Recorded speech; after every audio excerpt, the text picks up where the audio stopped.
నమస్కారం. ప్రస్తుతం మనతో పాటు ప్రముఖ ఆధ్యాత్మికవేత్త, ప్రముఖ జ్యోతిష్య, వాస్తు పండితులు ఉమామహేశ్వరరావు గారు ఉన్నారు. వారితో మాట్లాడేద్దాం. నమస్కారం గురువుగారు. గురువుగారు, ఫిబ్రవరి నెలలో మరి ముందుగా ద్వాదశ రాశి వాళ్ళకి ఎలా ఉండబోతుందంటారు? సర్వమంగళ మాంగళ్యే శివే సర్వార్థ సాధకే శరణ్యే త్రయంబకీ దేవి నారాయణీ నమస్తుతే. ఓం శ్రీ గురుభ్యో నమః. ఓం గణేశాయ నమః. బహుళ షష్ఠి గురువారం, చిత్తా నక్షత్రం 1వ పాదము, వృద్ధి యోగము, వనజీకరణం. అలాగే రాశి చక్రము యందు గోచార ఫలితముల్లో గ్రహ సంచార విధానం ఏ రకంగా ఉంది?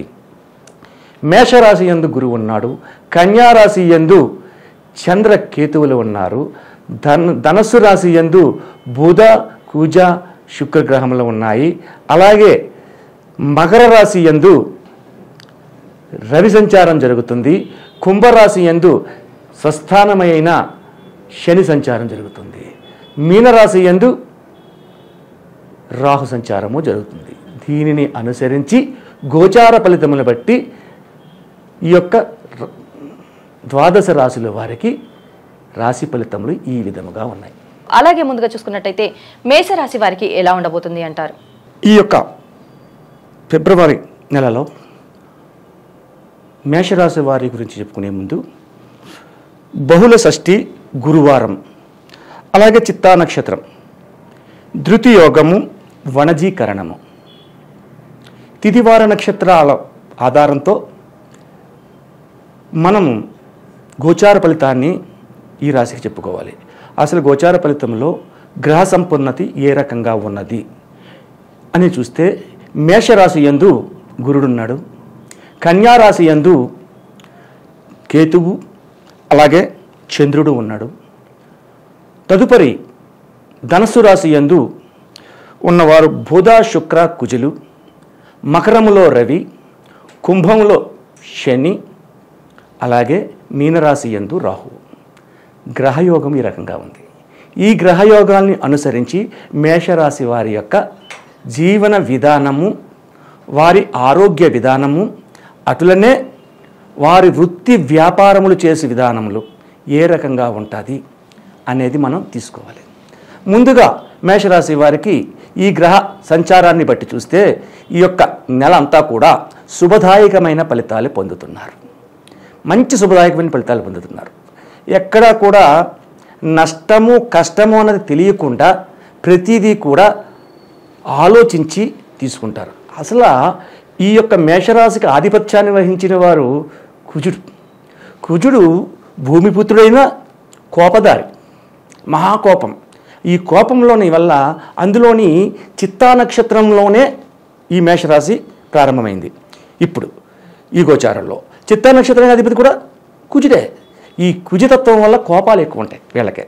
కానీ ఈ యొక్క నెలలో మాత్రం వీళ్ళు కోపతాపములను పక్కగా పెట్టి మంచి సృజనాత్మకంగా ఆలోచించి తగు నిర్ణయాన్ని తీసుకుంటారు.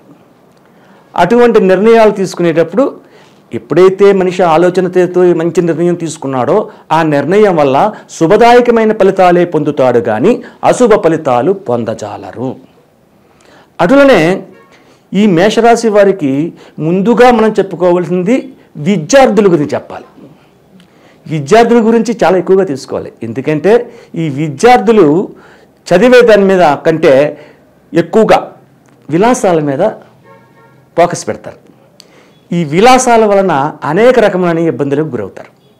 కాబట్టి ఈ మేషరాశికి సంబంధించిన విద్యార్థులు ఎవరైనా సరే విద్య మీద దృష్టిని పెట్టుకుని ఈ నెల రోజులు కూడా సాగితే అత్యంత శుభదాయకమైన ఫలితాలు పొందగలుగుతారు. అలా కాదు విలాసవంతమైన జీవితాలుగా విలాసవంతంగా ఉండాలి అనుకుంటే లేనిపోని తగవలు, లేనిపోని గొడవలు, లేనిపోని అనర్థదాయకమైన పరిస్థితులు. కాబట్టి విద్యార్థులు ముందుగా దీనిని అనుసరించుకుని జాగరూకతంగా నడుచుకుంటే విద్య యందు దృష్టి పెడితే అత్యధికమైన శుభ ఫలితాన్ని పొందగలరు. తదుపరి ఈ రాశి వారు మొదటి 10 రోజులు 1వ తారీఖు నుండి 10వ తారీఖు వరకు ఉండే విధానాన్ని చూద్దాం. అంటే మధ్యమంగా నడుస్తుంది. 1 నుంచి 10 వరకు మధ్యమంగా, అంటే చిన్నగా స్టార్ట్ అవ్వడం చిన్నగా స్టార్ట్ అవుతుంది. ఏదైనా చిన్నగానే స్టార్ట్ అవ్వాలి. ఎందుకని ఒకేసారి హైగా వెళ్ళిందనుకో లాస్ట్ వచ్చేసరికి పరిధి కింద పడిపోద్ది. ఇది కూడా ఎప్పుడైనా సరే కొద్ది కొద్దిగా నుంచే ప్రారంభం జరగాలి. అటువంటిగానే ఈ వ్యాపారాలు కానీ వ్యవహారాలు కానీ వ్యవసాయదారులు కానీ ఏదైనా సరే చిన్నగానే బయలుదేరుతారు. బయటికి వచ్చిన తర్వాత 10వ తారీఖు దాటిన తర్వాత నుంచి ఉధృతమైన స్వరూపం పొందుతారు వీళ్ళు. అంటే అత్యధికమైన లాభాలు, అధికమైన ఆలోచనలు చూసి మంచి ఫలితాలు పొందడము, సంపాదన పెంచుకోవడము, అటులనే వ్యాపారాలు ఎక్కువ చేసుకోవడం అనేవి జరుగుతూ ఉంటాయి. ఇక 11 నుంచి 20వ తారీఖు దాకా వచ్చేసరికి ఈ రాశి వారికి ఎలాగుంటుంది? ఈ రాశి వారికి 20వ తారీఖు దాకా కూడా కొత్తగా ఆలోచనలు చేస్తారు. ఇంకా పెంచాలి, ఇంకా కష్టపడాలి అనే కష్టపడే మనస్తత్వం పెరుగుతుంది. 20వ తారీఖు వరకు ఇంకా కష్టపడిపోవాలి, కష్టే పలి అనే విధానాన్ని ఆలోచించుకుంటా ఎదురేస్తుంటారు. సరే, 20వ తారీఖు నుంచి 28వ తారీఖు ఫిబ్రవరి నెలది 28వ తారీఖు 28వ తారీఖు వరకు ఎలాగుంటుంది? ముందు చేసిన తక్కువగా చేసిన దానికి తర్వాత రెట్టింపు కాదు, 3 రెట్లు పెంచి చేసిన దానికి ఇంకొక 4 రెట్లు పెంచి చేసుకునే విధానం వస్తుంది. అంటే వ్యాపార వర్తక వ్యవహారములు, అలాగే రియల్ ఎస్టేట్, ఈ రియల్ ఎస్టేట్ చేసేవారికి అత్యధికమైన శుభదాయకమైన ఫలితాన్ని పొందుతారు. మొదటి జనవరి నెలలోని పండగ వాతావరణాలు, ఖర్చులు వగేరా వచ్చాయి. వ్యాపార రంగంలో వృద్ధి చేసుకోలేకపోయారు. కానీ ఫిబ్రవరి నెలకి అది ఖర్చు అయిపోయింది, సంపాదించాలి మళ్ళా. కాబట్టి ఫిబ్రవరి నెలలోకి వచ్చేసరికి దాన్ని ఉధృతం చేసుకుని వచ్చే ఉగాది నాటికి అత్యధికమైన శుభ ఫలితాలు పొందగలుగుతారు.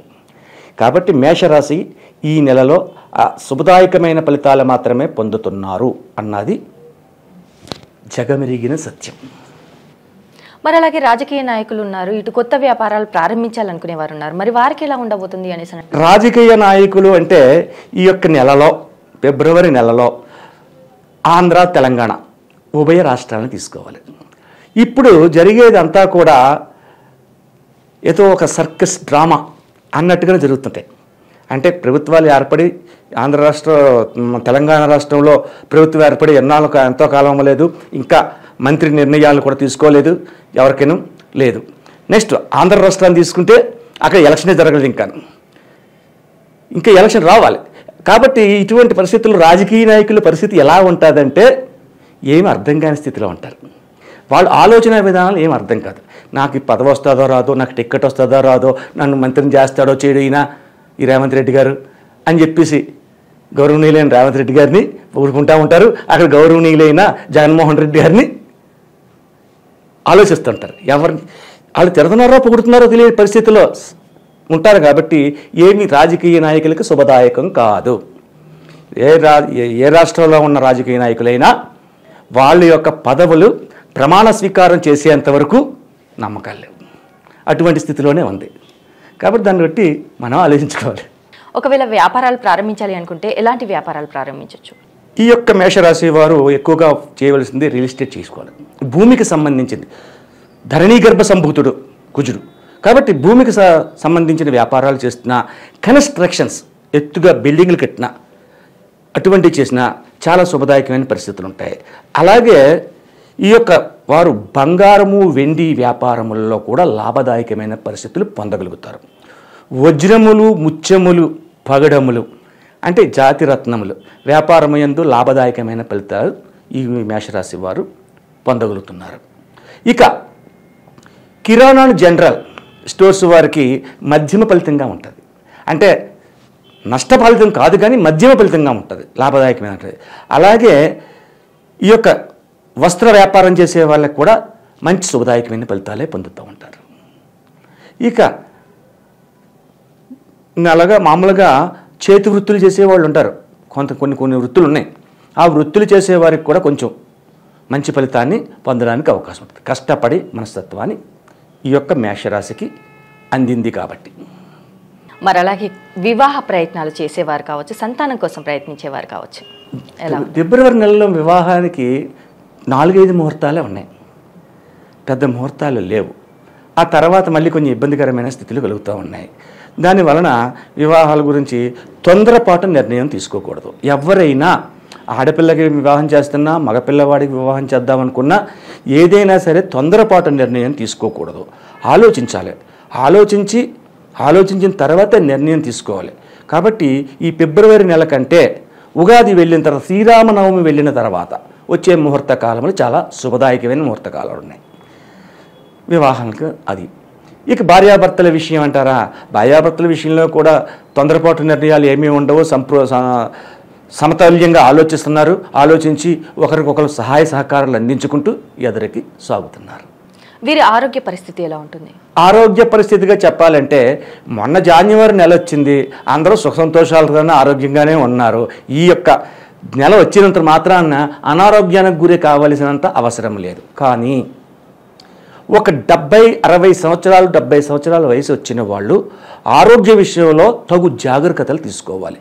ఏ విధమైనటువంటి అనారోగ్యమైన స్థితిలో వస్తుంది, స్త్రీలకు గర్భ సమస్యలు వచ్చే పరిస్థితులు ఉన్నాయి.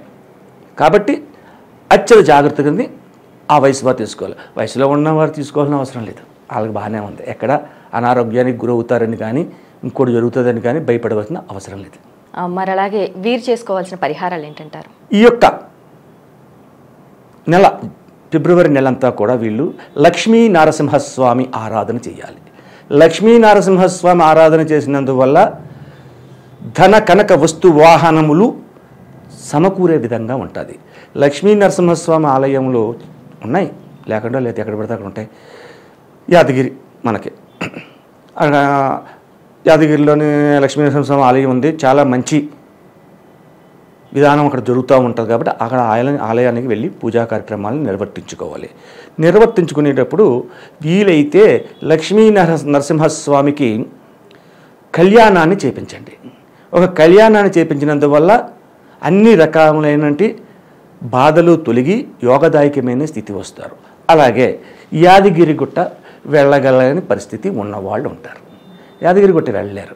కాబట్టి అప్పుడు కృష్ణ తులసి అనే ఆకులు ఉంటాయి. కృష్ణ తులసి కాడ నల్లగా ఉంటుంది. ఆ ఆకులను తీసుకుని ఒక కొబ్బరికాయ, అరటిపళ్ళు, అర్ధకర్పూరంలో అగరబత్తీలు ఇలాంటివన్నీ పూజా సామాగ్రులన్నీ తీసుకుని ఉదయకాలాన్నే ఒక శుక్రవారం ఉదయకాలాన్నే వెంకటేశ్వర స్వామి గుడికి వెళ్ళమనండి. వెంకటేశ్వర స్వామి గుడికి వెళ్ళి లక్ష్మీ మాతను కూడా స్మరింపచేసుకుని అక్కడ అష్టోత్తర పూజ అని చెప్పండి. ఈ యొక్క కృష్ణ తులసితో అష్టోత్తర పూజ చేస్తారు. శ్రీ వెంకటేశ్వర స్వామికి అత్యంత ప్రీతికరమైనది ఏంటంటే కృష్ణ తులసి. కాబట్టి పరిహార మార్గాలు ఈ రకంగా చేసుకుంటే యోగదాయకంగా ఉంటుంది. లేదు లక్ష్మీ నరసింహస్వామి ఆలయానికి వెళ్తాము, మేము చూసుకొస్తామండి మాకు దగ్గరే అంటారు మన సరెండర్లో ఉన్నవాళ్ళు, వాళ్ళు వెళ్ళండి. కొంచెం దూరంగా ఉన్నవాళ్ళు ఉంటారు, వైజాగ్లో ఉన్నవాళ్ళు ఉంటారు, విజయనగరంలో ఉన్నవాళ్ళు ఉంటారు. వాళ్ళు రావాలంటే కుదరదు. అంతే, ఇక్కడికి రాక్కర్లేదు. యాదగిరి రానవసరం లేదు. అక్కడ దగ్గరలో ఉన్న లక్ష్మీ నరసింహస్వామి ఆలయాలు ఉన్నాయి, వాళ్ళకి అక్కడికి వెళ్ళి చేసుకుని సరిపోతుంది. అలాగే గురువుగారు, మేషరాశి వారికి ఫిబ్రవరి నెలలో ఎలా ఉంటుంది, అలాగే వీరు చేసుకోవాల్సిన పరిహారాలు ఏంటనేసి చాలా చక్కగా వివరించారు. అలాగే ఇంకో చిన్న సందేహం గురువుగారు, చెప్పండి. తిది వార నక్షత్ర యోగకరణాలు అనేసి చెప్తూ ఉంటారు. ఇవి ఎక్కడ నాకు కనిపించలేదు, మరి ఇవి జాతకంపై ఎంత ప్రభావం చూపిస్తాయి అనేసి అంటారు? తిదివార నక్షత్ర యోగకరణములు అంటే అర్థం ఏంటి? పంచాంగం, పంచ అంగములు. పంచాంగం అంటే మన బుట్టేవారి పంచాంగం కానీ లేదంటే వేరే వారి పంచాంగాలన్నీ ఉంటాయి. ఆ పంచాంగంలో పూర్వకాలంలో వచ్చే పంచాంగంలో తిదివార నక్షత్ర యోగకరణాలు రాసేవారు. ఇప్పుడు పంచాంగంలో రాయటం లేదు. తిది వారము నక్షత్రమే రాస్తున్నారు, యోగం కరణం రాయట్లేదు. ఇది జాతకానికి తిదివార నక్షత్ర యోగకరణాలు తెలుసుకోకుండా చెప్పడం అనేది జరగదు. మనం గోచార ఫలితం చెప్తున్నాం, దీనికి ఈ రాశి ఫలాల్లో గోచారం చెప్తున్నాం. ఈ గోచారం గురించి ఒక్కదాని గురించి మామూలుగా ఏదో ఈ నక్షత్రాల్ని ఈ జాతక చక్రాన్ని చూసేసుకుని ఏదో చెప్పేస్తే సరిపోదు. అది అందరికీ అనువదించాలి. నీ ఒక్కదానికి అనువదిస్తేలాగా అందరికీ అనువదించాలి. అండ్ కాబట్టి మనం దీన్ని ఈ గోచార ఫలితంలో తిదివార నక్షత్ర యోగకరణాల పేర్లు చెబుతున్నాను. అంటే యోగాలు ఎన్ని? 27 యోగాలు ఉన్నాయి. కరణాలు ఎన్ని? 9 ఉన్నది. ఈ యొక్క కరణాల వల్ల మనిషి యొక్క మనోగత అభిప్రాయాన్ని మనం తెలుసుకోవచ్చు. మనిషి యొక్క మనోగత అభిప్రాయం అంటే చాలా అందంగా మాట్లాడతారు, అందంగా నవ్వేస్తారు, అందంగా కనపడతారు, అన్నీ బాగానే ఉన్నాయి, బుద్ధి వంకరే ఉంటుంది వాళ్ళకి. అది ఎలా తెలియాలి? ఈ యోగ కరణాల వల్ల తెలియాలి. యోగము కరణం వల్ల తెలుస్తుంది. శివయోగం ఉంటుంది, ఇంద్రయోగం ఉంటుంది. ఇటువంటి యోగాల వల్ల మనిషి యొక్క నడవడికా విధానాన్ని గ్రహించవచ్చు అని జ్యోతిష శాస్త్రంలో చెప్పబడింది. అందుకనే తిథివార నక్షత్ర యోగ కరణాలు అన్నారు. తిథి అంటే మనం ప్రతిరోజు వచ్చి తిథే, నక్షత్రం అంటే 27 నక్షత్రాలు అని అనుకుంటాం. కానీ 27 కాదు, 28 నక్షత్రాలు. పూర్వాషాఢకి తదుపరి ఉత్తరాషాఢకి మధ్యన అభిజిత్ నక్షత్రం ఉంది. అభిజిత్ నక్షత్రాన్ని జ్యోతిష శాస్త్రంలోంచి తప్పించడం జరిగింది. ఎందుకు తప్పించబడింది ఇది? ఆ నక్షత్రం ఎవరిది అసలు? రావణ బ్రహ్మ కుమారుడిది, ఇంద్రజిత్ నక్షత్రం అభిజిత్ నక్షత్రం. కానీ ఎవరు కూడా అభిజిత్ నక్షత్రంలో పుట్టారు అనేసి చెప్పారు కదా గురుగారు. అభిజిత్ నక్షత్రాన్ని తప్పించడానికి గల కారణం ఇదే. అయితే ఇంద్రజిత్తు జనక విధానంలో రావణ బ్రహ్మ అంటే మహానుభావుడు, ఎంతో శివ పూజా ధరంధరుడు, ఎంతో యోగాన్ని సంపాదించినవాడు, ఎంతో జ్ఞాన సంపత్తి, సకల విద్యా ప్రావీణ్యుడు. సకల విద్య, జ్యోతిశాస్త్రం వచ్చు, వాస్తుశాస్త్రం వచ్చు, అతను రాని శాస్త్రం అంటే ఏమీ లేదు ఒక మాటలో చెప్పాలంటే. అంతటి గొప్ప రావణ బ్రహ్మ మండోదరి భార్య పేరు. ఆ మండోదరికి పురిటి నొప్పులు కలుగుతున్నాయి. పురిటి నొప్పులు కలిగితే ఆలోచించాడు రావణ బ్రహ్మ, నవగ్రహములని తన మెట్ల మీద పడుకోబెట్టి ఆళ్ళ మీద నుంచి నడుచుకుని వెళ్ళివాడు, ఎక్కివాడు ఏమి సింహాసనం మీద. అటువంటి వాళ్ళు తీసుకొచ్చి ఒక రాశి చక్రాన్ని తయారు చేసి ఆ రాశి చక్రంలోని గురుడు ఇక్కడ ఉండాలి, శని ఇక్కడ ఉండాలి, కుజుడు ఇక్కడ ఉండాలి, రాహుకేతులు ఇక్కడ ఉండాలి అని సెట్ చేసేసి పెట్టాడు. ఆ రాశి చక్రాన్ని పెట్టుకుని ఆ జనం జరిగితే మరణం అనేది ఉండదు, మరణం రాదు, రాక్షస ఇది. అయితే దేవతలందరూ సంహరించేస్తాడు. దేవతలందరినీ అంత మహావిష్ణువు అంతటి వాడైనా సరే దాసోహం అని చెప్పేసి రావలసిన పరిస్థితి వచ్చిస్తున్నారు. ఇదంతా చూశారు. ముల్లోకాల దద్దరిల్లిపోతున్నాయి. ఏంటి రాక్షసుడు, మామూలుడు కదా, శక్తివంతుడు, ఈ రాశిచక్రాన్ని పెట్టాడు, భార్య ఏమో పురిటి నొప్పులు పడుతుంది, ఈ పురిటి నొప్పుల వల్ల వచ్చే శిశువు జన్మిస్తే ఇటువంటి లోక కంటకుడు జన్మిస్తున్నాడు, అంతలా మారిపోతాడు, ఆయన జయించేవాడు ఎవరో లేరు, ఏం చెయ్యాలి అని ఆలోచించారు. అప్పుడు నారద మహర్షి వచ్చి, మనవడా ఏంటి అమ్మాయి నొప్పులు పడుతుందా, పర్వాలేదు, రాశిచక్రం కూడా బాగా చేసావు, అంతా బాగా పెట్టావు అని చెప్పేసి పొగిడాడు. ఈయన సంతోషపడ్డాడు. ఎంత సంతోషపడినా భార్య పురిటి నొప్పులు పడుతుంది కాబట్టి గదలు అలా పట్టుకొని అటు ఇటు నడుతున్న లోపల శనేశ్వరుని చూసి చిన్న సైగ చేశాడు నారదుడు. శనేశ్వరుడు అర్థమైపోయింది ఓహో అని. అప్పుడు ఏం చేశాడు శనేశ్వరుడు, ఈ యొక్క రావణ బ్రహ్మ కాసి కోరగా చూస్తున్నాడు, కోపంగా పళ్ళు నురుగుతున్నట్టుగా చూస్తున్నాడు. అసలే కోపదారి, అందులో అసహనంలో ఉన్నాడు, చిరాగ్గా ఉన్నాడు. అటువంటి పరిస్థితుల్లో ఏం చేశాడంటే, ఏంట్రా కొరగా చూస్తున్నావు అని చెప్పి గదటి ఇలాగన్నాడు. ఇలాగన్నా అమ్మా అని చెప్పేసి కూజులు గంటేశాడు. కూజులు వెళ్ళిపోయి బుధుడి మీద పడిపోయాడు. గ్రహం మారిపోయింది. అమ్మ ఎంత పని చేశారు అని చెప్పేసి అన్నాడు. అభిజిత్ నక్షత్రంలో పుట్టినవాడు ఇంద్రజిత్ కాబట్టి ఆ రకమైనటువంటి పరిహారాన్ని నారద మహర్షి ద్వారా పొందినందువల్ల ఇది జరిగింది. కాబట్టి మనకున్న నక్షత్రాలు తోటి 27 నక్షత్రాలే జ్యోతిష్ శాస్త్రానికి పెట్టవలసిన పరిస్థితి ఎందుకు వచ్చింది, అభిజిత్ని ఎందుకు తొలగించారు? జ్యోతిష శాస్త్రంలో 12 రాసులు ఉంటాయి, 9 గ్రహములు ఉంటాయి. 12 రాసులు 9 గ్రహములు. రాశి ఫలితంలో చెప్పాలి అంటే ఏం చెప్పలే.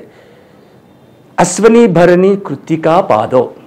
అశ్వని 4 పాదములు, భరణి 4 పాదములు, కృత్తిక 1 పాదము కలిపితే మేషరాశి. అంటే ఎన్ని పాదాలు కలిసాయి మేషరాశిలోని? 9 పాదాలు కలిసాయి. 12 9 108. అంటే లెక్కను సరి చేయాలి. లెక్క సరి చేయకపోతే ఇది జ్యోతిశాస్త్రం చెప్పడం కుదరట్లేదు. నవగ్రహాలే ఉన్నాయి కాబట్టి ఈ యొక్క గ్రహము సంచారం చేయాలి అన్న ఉద్దేశంతో అభిజిత్ నక్షత్రాన్ని తీసివేసి జ్యోతిష శాస్త్రాన్ని రచించారు. అభిజిత్తు నక్షత్రం ఉంటే చేస్తే రావణ బ్రహ్మ రాసిన జాతకాలు వస్తాయి. అందువల్ల అభిజిత్ నక్షత్రాన్ని తొలగించమైంది.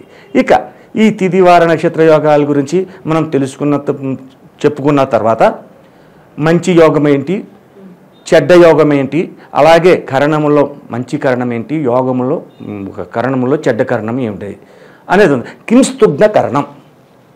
కింస్తుగ్న కరణం అంటే ఆఖరి కరణం, అది 9వ కరణం. కింస్తుగ్న కరణం అంత మంచిది కాదు.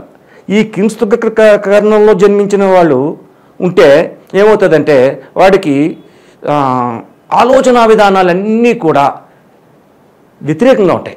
ఆలోచించేది వ్యతిరేకంగా ఆలోచిస్తాడు. ఈ దగ్గర మనం డబ్బులు ఎంత లాక్కుంటే మంచిది, ఎంత తీసుకుంటే మంచిది అనే భావం కలిగిన వాళ్ళు ఉంటారు. పైకి అందంగా కనపడతారు. యోగంలో అయితే మనం జన్మించిన యోగాన్ని బట్టి మనం ప్రవర్తన తీరు ఉంటుంది. కాబట్టి ఈ తిథి వార నక్షత్ర యోగా కరణములని దృష్టిలో పెట్టుకుని వాటి యొక్క విధానాన్ని బట్టే మన యొక్క చెప్పే రాశి ఫలితములలో ఈ యొక్క గోచార ఫలితములో యోచన చేసుకుని చెప్పుకోవాలి. సరే, ఇంత చెప్పాం. ఈ యొక్క గోచార ఫలితం చెప్పింది 100% ప్రజలకు పనిచేస్తుందా? పనిచేయదు. 100% పనిచేయదు. 60% మాత్రమే పనిచేస్తుంది. 40% మీ యొక్క జాతకం కుండలి, అంటే 3 రకముల కుండలని వీక్షణ చేయాలి. జన్మ కుండలి, అలాగే నవాంశ కుండలి, భావ కుండలి, ఇంకా చాలా కుండలు ఉంటాయి. అవన్నీ అక్కర్లేదు. ఈ 3 మనం తీసుకుంటే ప్రతి విధానానికి అర్థమైపోద్ది. అందుకని చెప్పి 60% తెలుస్తుంది. కాబట్టి సంపూర్ణ జాతకం తెలుసుకోవాలంటే ఎవరి జాతకమును వాళ్ళు date of birth, time of birth, place of బర్త్తో పాటు చేతి రేఖలను, నాడి అంటే బొటనవేలి ముద్రను, అలాగే ముఖ కవళికలను బట్టి కూడా జాతకం చెప్తారు. వాయిస్ని బట్టి కూడా జాతకం చెప్తాం. కాబట్టి ఆ మనుషులు వచ్చి దగ్గర కూర్చుని చూస్తూ జాతకం చెప్పించుకుంటే పరిపూర్ణమైన జాతకాన్ని వాళ్ళు తెలుసుకోగలుగుతారు. అలాగే గురుగారు, తిథి వార నక్షత్ర యోగ కరణాల గురించి చాలా చక్కగా వివరించారు గురుగారు. ధన్యవాదములు. ఆయుష్మాన్ భవ.